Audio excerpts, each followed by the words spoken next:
moi, je suis pas mal pessimiste. Je crois que c'est fichu. De ce côté-là, c'est un peu comme si on me demandait, est-ce que...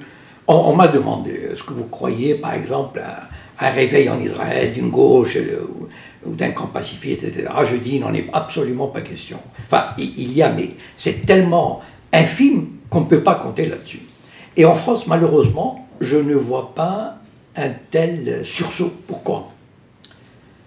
Parce que les institutions juives, c'est-à-dire le CRIF, etc., les médias, ont fait main basse sur toutes les institutions. Ça veut dire il n'y a qu'une seule voix qui parle. Et cette voix est celle en faveur du sionisme et d'Israël et de la colonisation, de l'occupation. Aucune critique n'est tolérée. Voilà. Et donc, qu'est-ce qui reste aux autres? Beaucoup se disent, bon, finalement, vous savez, tout le monde n'a pas envie de militer, tout le monde n'a pas l'âme de militant, de s'opposer. Et donc, ils se découragent, ils disparaissent, comme j'ai dit un jour, ils disparaissent dans la nature. C'est-à-dire, bon, ben voilà, ils s'éparpillent, ils oublient leur qualité de juifs, ils n'ont pas envie de se battre. Et ceux qui se battent, ils reçoivent des coups. Quand on pense à Edgar Morin, quand même, qu'on a traîné devant un tribunal pour antisémitisme, quand on pense, et c'est ça qui me fait, enfin, c'est terrible, quand on parle comment dire, enfin, d'antisémite, comme Dieudonné, alors que Stéphane Hessel, qu'on a traîné dans la boue, qu'un sociologue, enfin, que je n'ai pas envie de qualifier, a traité de tête de vipère, qu'on a envie d'écraser, etc. Cette haine que soi-disant on ressort quand il s'agit de Dieudonné, la haine qu'il y a contre les juifs qui osent critiquer. Récemment, Marc Lévy, bon, on peut aimer ou non cet écrivain après tout, un écrivain populaire, bien. Il a participé à une campagne d'Amnesty International pour un village palestinien.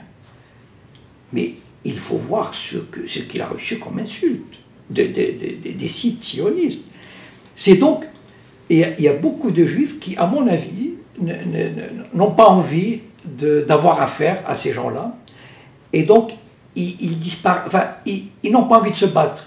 Et finalement, il ne reste que les purs et durs, du style de CRIF, LDJ, etc., et qui monopolisent comment dire, l'organisation des autres juifs. Et les autres juifs n'ont plus le choix.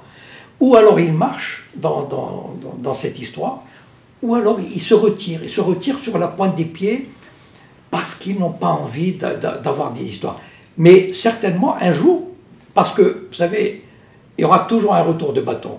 Et en général, le colonialisme, et tout colonialisme, regardez dans l'histoire, tout colonialisme, il est toujours triomphant jusqu'au bout.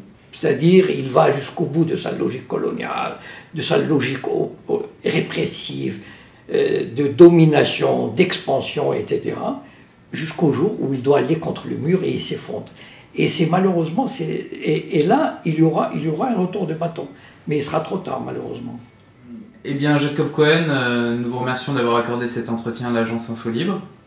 Et puis, nous espérons que ce témoignage ne vous vaudra pas, comme par le passé, des agressions de la part de la Ligue de défense juive. Espérons. Mais bon, vous savez, le combat, quand on mène le combat, ben, on assume avec toutes les conséquences. Voilà. Moi, je le prends avec le sourire.